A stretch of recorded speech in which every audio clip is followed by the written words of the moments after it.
This last video is going to deal with the final four uh, columns on the Padlet, and basically they're just memoir, kinds of memoir, short memoir that you could have the kids do.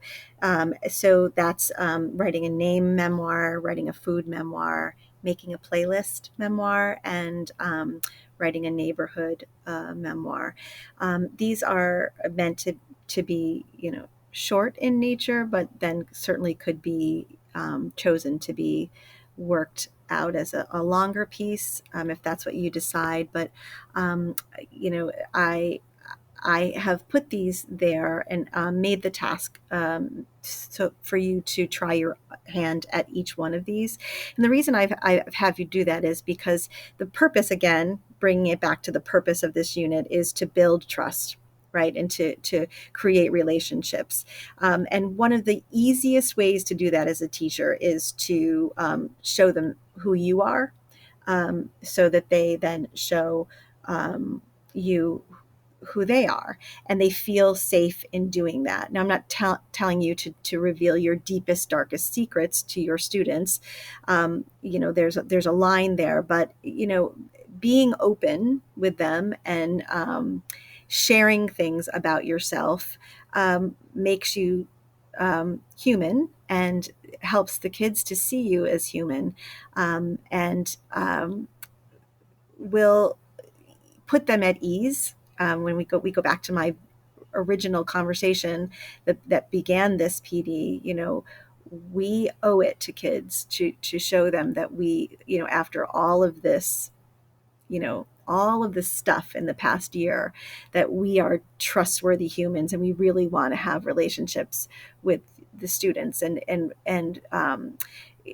By doing some of these things and using our own memoirs as mentor text, it will,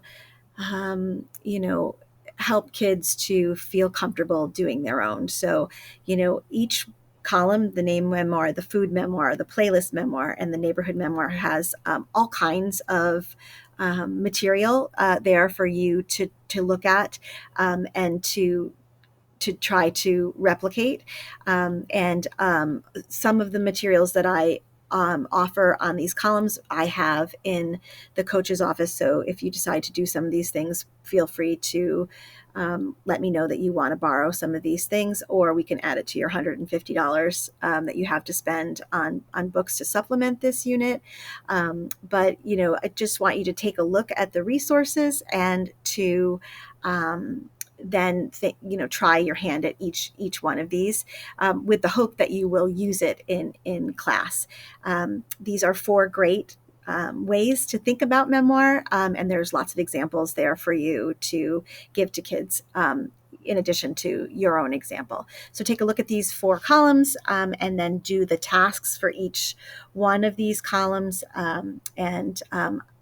Since this is the last video on the PD, I just want to thank you for finding it important enough to do this work with kids in the beginning of the year, to help them to be the best students that they can be, by feeling safe and seen and heard and valued, and respected. Good luck on these four columns, doing your own writing with it, and hopefully you find them worthwhile.